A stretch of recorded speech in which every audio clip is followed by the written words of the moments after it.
धनी और गरीब। एक गांव में एक गरीब किसान रहता था। उसका एक बेटा और एक बेटी थी। किसान अपने बेटे का विवाह करके कुछ साल के बाद अपनी बेटी का भी विवाह एक अमीर घर में कर देता है। बेटी बहुत अमीर घर में गई थी। उसके घर में नौकर चाकर काम करते थे। किसान अपने दोनों बच्चों का विवाह करके इस दुनिया से चला जाता है। बेटी को धन की तो कमी नहीं थी, वहीं बेटा बहुत गरीब था। किसी तरह खेती मेहनत मजदूरी करके अपने परिवार का पालन पोषण करता था। उसकी पत्नी भगवान भोलेनाथ शिव की बहुत बड़ी भक्त थी।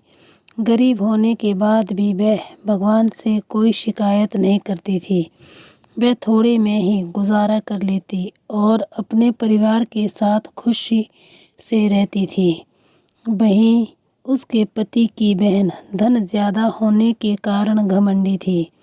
वह अपने भाई के गरीबी के कारण उनसे कोई रिश्ता नहीं रखना चाहती थी। उसकी बहन धन के घमंड में इतनी चूर थी कि अपने भाई को देखना तक पसंद नहीं करती थी। समय बीतता गया और बहन के ननद की शादी पड़ी। उसने अपने भाई को बुलाया तक नहीं। किसी तरह उसके भाई को पता चला और वह बिना बुलाए ही बहन के घर शादी में चला जाता है। बहन उसको देखते ही अपने नौकरों से कहकर घर से बाहर ही लौटा देती है। भाई भूखा प्यासा रोते हुए जा रहा था। तभी रास्ते में उसको एक बूढ़ी माँ मिलती है।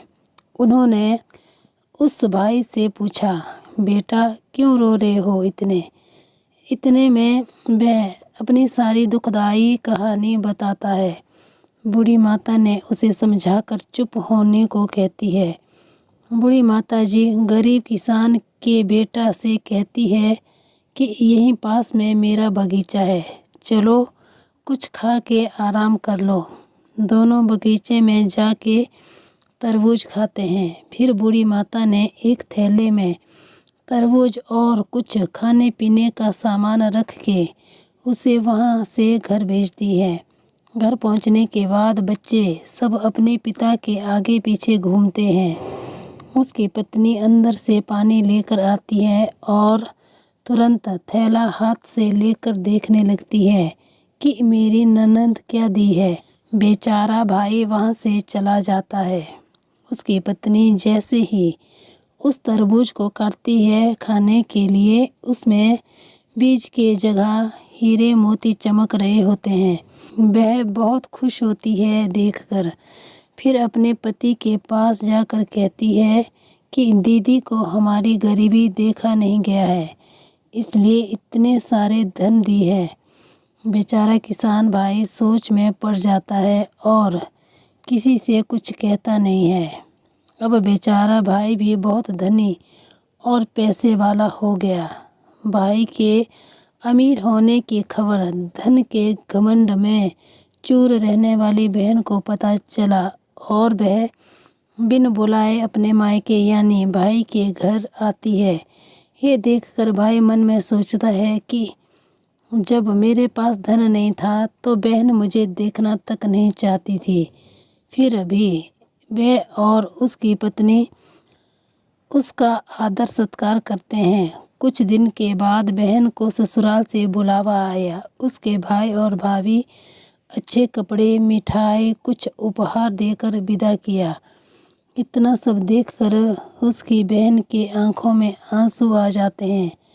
उसको समझ में आ जाता है कि धन ही सब कुछ नहीं है, अच्छा स्वभाव और दिल का बड़ा होना भी चाहिए। इस कहानी से हमें ये सीखने को मिलता है कि हमें कभी भी किसी की गरीबी और मजबूरी का मजाक नहीं बनाना चाहिए। गरीब के कारण किसी से रिश्ता नहीं तोड़ना चाहिए।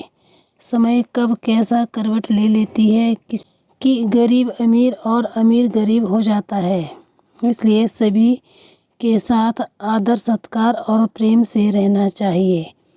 कहानी सुनने के लिए धन्यवाद। ये शिक्षाप्रद कहानी आपको कैसी लगी कमेंट करके ज़रूर बताएं। चैनल पर नए हैं तो चैनल को लाइक, कमेंट और सब्सक्राइब करें।